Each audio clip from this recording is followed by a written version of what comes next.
Greetings and salutations, and welcome to Read Between the Lines. I am your host, the Waterdog, and today I will be counting down my 10 favorite vampires from the set Black Hand. But before I do that, please do me the kind favor of hitting that subscribe button. It means a whole lot to me, and I really appreciate it. The Black Hand set was released in 2003, and it's the set that comes right after Anarchs. And we're going to return to the Sabbats, but more specifically, we're going to return to the Black Hands. The basically, I guess, what's a good way of saying what they are? They're kind of like the secret society of the Sabbat. They're kind of like the enforcers, I guess would be the best way to say it. And so that's what they are. Now, this set is a set of 138 cards. Not really one of my favorite sets, but for some reason, it's got some of my favorite cards. I mean, because this is the set that's going to give me cards like the Admonitions and Specialization.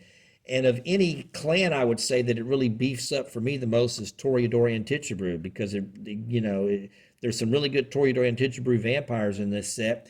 And also, you get cards that really enhance them, like, the Foundation Exhibit, Dia de los Muertos.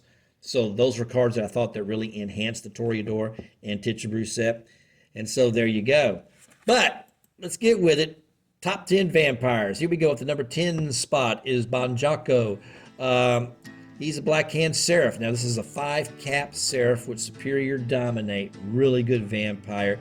Fits into a La Zabra deck, but also fits into, your Black Hand decks. Fits in, the ability to use the Seraph ability, which is a good ability, because it gives you some extra untaps and stuff like that.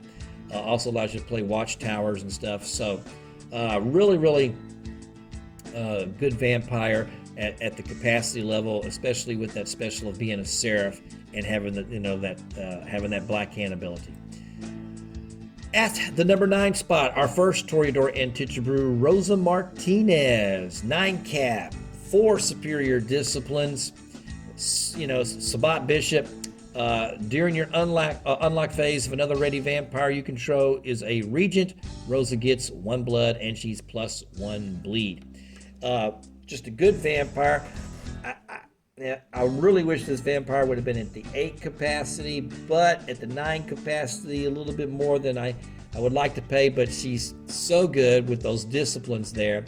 And she does have the title of the Bishop. You do get the +1 bleed. She does fit into your Toreador and Tichabrew deck, so I played her. Okay, but man, she's just been 1 capacity lower. I would have really played her a lot more. Coming in at the number 8 spot is Jessica Advanced. Sabbat Bishop. Jessica gets +1 stealth on political actions. You can't beat that. Not bad. And if you merge, she becomes an Archbishop. 4 superior disciplines, and of course the big thing for the Toreador and Tichabrew, what you want superior aspects, you want superior celerity, you want superior presence. But for me, more than anything else, I always wanted the superior aspects and the celerity, because you can kind of wall up with them a little bit, and you can get the votes with the presence, but you can also kind of defend and do some combat stuff, because they were great with guns and stuff. So there you go. At the number 8 spot. Coming in the number 7 spot is Marino Raimundo Vasquez. I was fixing to say Dan Marino. I'm a football guy. What can I say? It's Dan Marino. But anyway, he's a 9-cap Archbishop of Barcelona, +1 bleed, 4 great superior disciplines. Fits right into your Tremere and Tichabrew deck. He's a good little beast. He's got that superior thaumaturgy dominate aspects. Also, don't forget, one of the things I always like when you've got vampires like this, when they've got inferior animalism, don't forget, man, that's a free unlock. That's an unlock that doesn't cost you anything, so you don't always have to rely on the queue. You can also rely on guard dogs, and don't forget, you can also rely on Rat's Warning.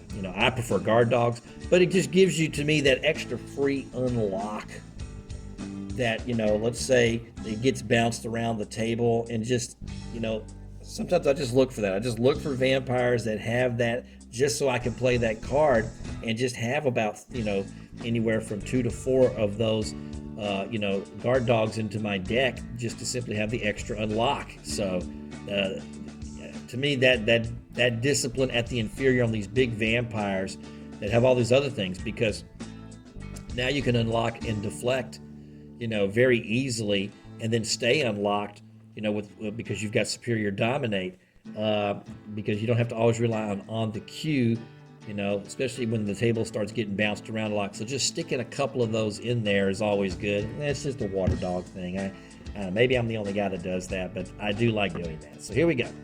Coming in at the number 6 spot is Rodolfo, Malkavian Antitubru. He's a bishop. He's got a +1 bleed. He is a beast. I love having the extra +1 bleed on him. Love having the Protean because, right there, that gives you the ability to put a homunculus on him if you want to. It also gives you the ability to do hands aggravated damage, things of that nature. So love Rodolfo sitting right there. He goes really good into your Malkavian bleed decks and stuff. So good spot. Coming in at the number 5, Matus Grabowski. Man, just he's just got all the things I love. Superior analysis, superior potence. Got to see some superior obfuscate, and at long range, his strikes inflict 1 less damage.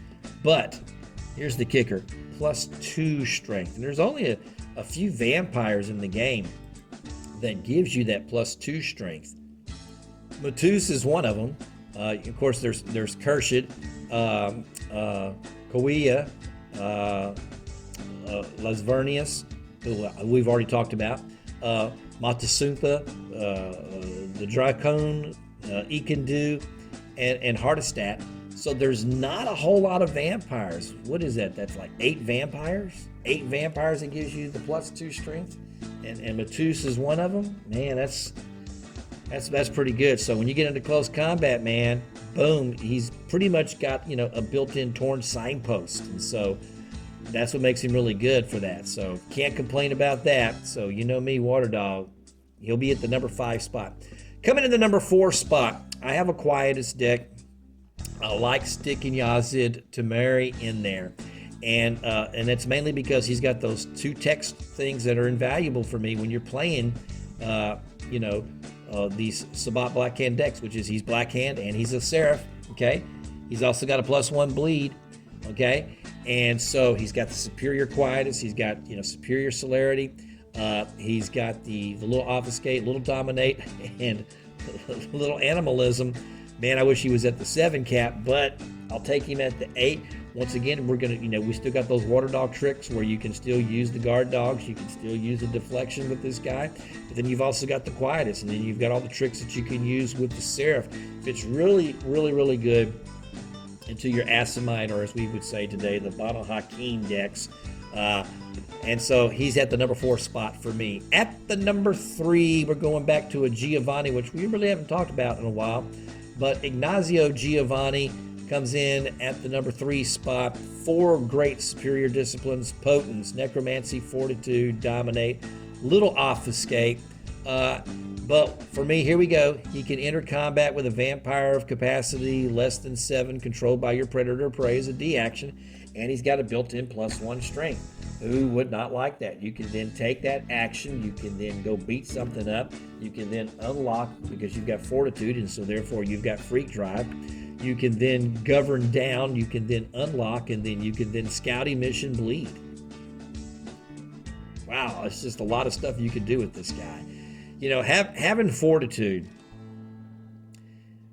especially at the superior, allows you to do so much because of the fact that you can multi-act. And so anytime that you can multi-act with a vampire, you can do a lot of things. And Ignazio is one of those vampires that can do that. Coming in at the number 2, we're going back to Toreador Antitubru. Told you there were some great vampires in this set. And this one is probably he is. To me, he's the best one that comes in it because at the 8 cap, you get Veneer Carboni, and he is a Sabbat Priscus. Priscus especially since, a lot of times when you play with him, you're going to be the only one that has one, so he gives you the 3 votes. And if he's in torpor during your untap phase, he may burn 1 blood to move to your ready region. So, man, that's such a great special for that guy.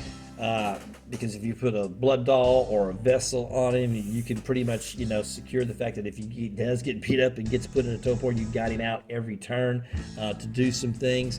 I don't know. He's just a good vampire. He works really good in the Toreador and Tinchabrew deck, and unlike Rosa, he's at the 8 cap, and so a lot easier to get out. There is a big difference between having an 8 capacity vampire and a 9 capacity vampire. Okay, it is such a big difference. It is a lot easier. That 1 capacity difference makes it a whole lot easier to get a vampire out compared to the other. It's another reason why I'm a big 7 cap vampire fan. The reason why I like 7 cap is because more times than not, by turn 2, you're going to have your 7 cap out. More times than not, you're going to have your 7 cap out, and so you're able to do a lot more things. And speaking of a great 7 capacity vampire, at the number 1 slot, Teresita the Godmother. Sabbat, Black Hand, Seraph, and she gets +1 intercept against Camarilla vampires. Oh, yeah. And also, being at the 7 cap, having superior animalism, that, helps you out a whole lot in the sense that now you've got some intercept cards that you can work with her, like Since the Savage Way. Because Since the Savage Way, you have to have at least a 7 capacity vampire. Well, with her, she's got a built-in 1 intercept against Camarilla vampires. Since the Savage Way, you get the +1 intercept. You also get the free unlock, which is good, okay, with Since the Savage Way. And so you've got those extra abilities to get the intercept to make some blocks. So throwing a few Since the Savage Ways and a few Cat's Guidance in the deck with Teresita is great. And then, of course, being an Nosferatu and Tinchabrew, well, there you go. That's right up my alley because we're talking about the paw, okay, and the fist. So good combat vampire. You've got all the Black Hand shenanigans stuff that you can do. You've got all the Seraph shenanigans stuff that you can do. You've got Tiny Fortitude. Well, so there you go. You can still kind of freak drive with that. You've got Superior Obfuscate, and so that helps you out a lot too. And so just a good vampire. My favorite. Played her probably more here over the years, and especially with the release of Inside Dirt, which will come out later. Oh man, Inside Dirt, really good card, and Teresita plays with that card very, very well. Just a great vampire. She's my favorite one out of the set. So gang, that's my top 10, and I appreciate you watching. Put something down there in the comments. Tell me which vampires you like out of Black Hand, all right? Appreciate it. Y'all take care.